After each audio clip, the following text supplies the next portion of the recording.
Assalamualaikum warahmatullahi wabarakatuh. Halo semuanya, kembali lagi dengan aku Andi Siti Nurhaliza dari kelas B Prodi D3 Rekam Medis Tikes Panakukang Makassar dengan nomor induk mahasiswa yaitu 2003-065. Oke, di kesempatan kali ini saya akan menjelaskan tentang bagaimana proses penginputan data farmasi dan data rawat jalan pasien.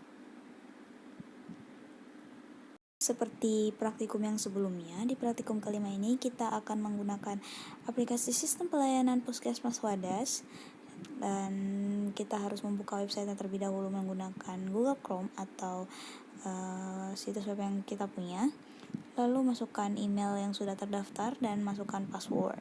Lalu di sini ada pilihan yaitu data stok obat. Di sini kita akan mengecek data stok obat tersebut. Nah, jika kita ingin menambahkan data stok obat, kita bisa kembali ke menu tadi, lalu kita mengisi data supplier. Di sini data suppliernya kita tambahkan untuk mendapatkan data obat. Di sini kita masukkan kode supplier. Ini kode supplier obat ya. Lalu kita masukkan juga nama supplier dan alamat supplier, lalu nomor telepon supplier yang dapat dihubungi. Setelah selesai memasukkan nomor telepon yang bisa dihubungi, kita bisa mengecek kembali data yang telah kita isi. Jika datanya telah benar dan tepat, kita langsung bisa menambahkan data tersebut. Lalu setelah datanya telah terdaftar sebagai data supplier, kita bisa mengklik menu lagi dan memilih data obat. Di sini kita memilih stok obat untuk mengisi obat yang akan kita masukkan. Di sini kita cek dulu stok obatnya. Lalu kita buka lagi menu dan memilih data obat, lalu mengklik pengadaan obat. Di sini kita bisa menambahkan obat berdasarkan supplier yang kita punya. Gangguan koneksi. Nah, di sini nomornya atau nomor transaksinya akan langsung otomatis terisi. Nah, di sini kita tinggal isi suppliernya saja dan nama obat yang akan kita masukkan.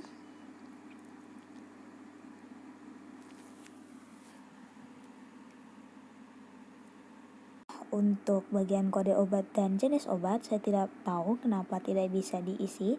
Kita langsung next saja ke bagian harga beli, yaitu harga jual obat tersebut.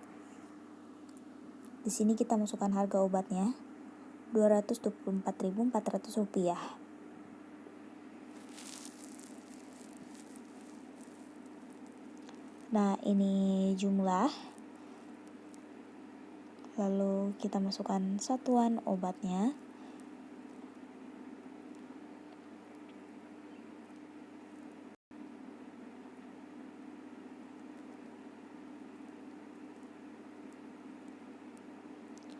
Lalu kita tambahkan keterangan. Pada keterangan ini saya memilih memasukkan tanggal expired obat tersebut, jangka simpan obat tersebut. Nah, jika sudah selesai kita langsung klik tambah saja. Di sini obat kita sudah masuk sebagai di pengadaan obat. Lalu kita mulai memilih menu dan memilih data obat. Di sini kita akan menambahkan data obat kita. Kita hanya perlu setelah terbuka, di sini akan menampilkan menu input data obat. Di sini ada beberapa hal yang harus diisi, yaitu kode obat, nama obat, jenis obat, dosis aturan obat, dan jenis satuan.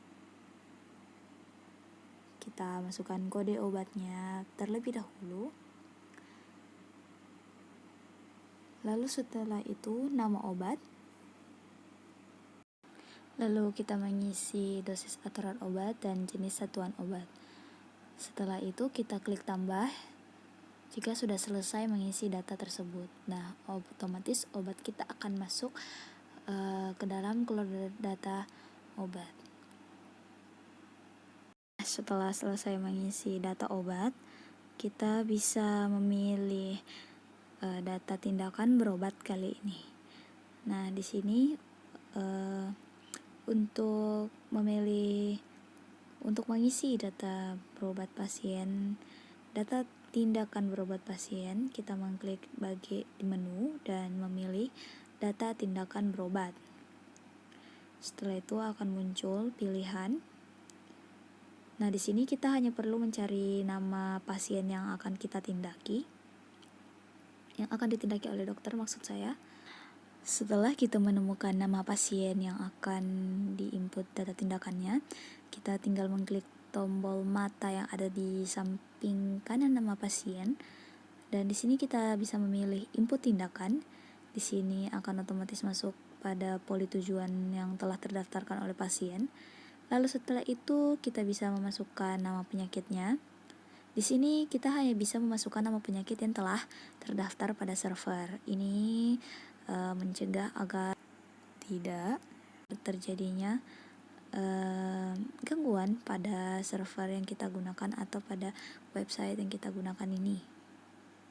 Jadi pastikan data pasiennya dan data penyakitnya telah masuk semua ya, atau datanya telah terinput pada server agar tidak terjadi kekeliruan atau error pada sistem. Di sini setelah kita mengisi semua data, yaitu poli tujuan, nama penyakit, nama tindakan, hasil periksa, dan nama obat, kita langsung bisa menambahkan data tindakan tersebut dan datanya akan otomatis tersimpan. Di ini kita akan masuk ke bagian input resep obat.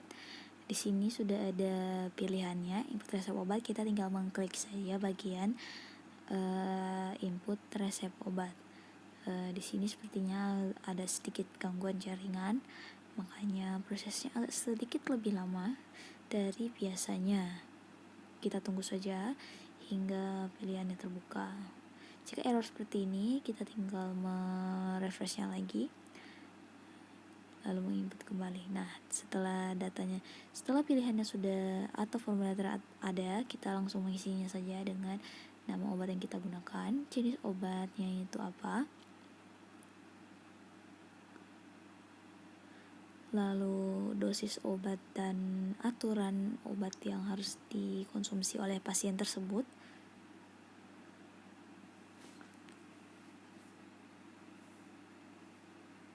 Lalu masukkan jumlah obat dan simpan data terlebih dahulu.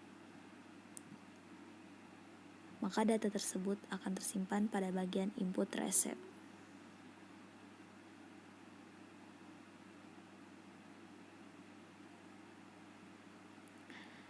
Nah, kali ini kita akan beralih pada pasien lain, sama seperti cara yang tadi, kita masuk pada menu lalu memilih data tindakan. Nah, di sini kita mencari pasien kita lagi yang akan inputkan data tindakannya. Sama seperti sebelumnya, jika sudah menemukan nama pasien, kita tinggal mengklik saja tombol berbentuk gambar mata yang ada di sebelah kanan nama pasien. Lalu kita ulangi langkahnya seperti yang tadi kita lakukan, yaitu dengan mengklik input tindakan dan memasukkan nama penyakit yang sesuai poli tujuan, lalu memasukkan nama tindakan, lalu hasil periksa, dan nama obat. Setelah itu kita langsung bisa mengklik tombol tambah, maka data inputan tindakan tersebut akan otomatis tersimpan. Jika datanya telah tersimpan dan sudah selesai digunakan, kita bisa mengklik tombol logout yang ada pada menu. Nah, demikian materi yang bisa saya sampaikan. Mohon maaf atas kekurangannya karena keterbatasan waktu dan lain halnya yang sekiranya terjadi. Demikianlah presentasi saya. Terima kasih atas materi yang telah diberikan. Semoga bermanfaat. Wassalamualaikum warahmatullahi wabarakatuh. Terima kasih sekali lagi.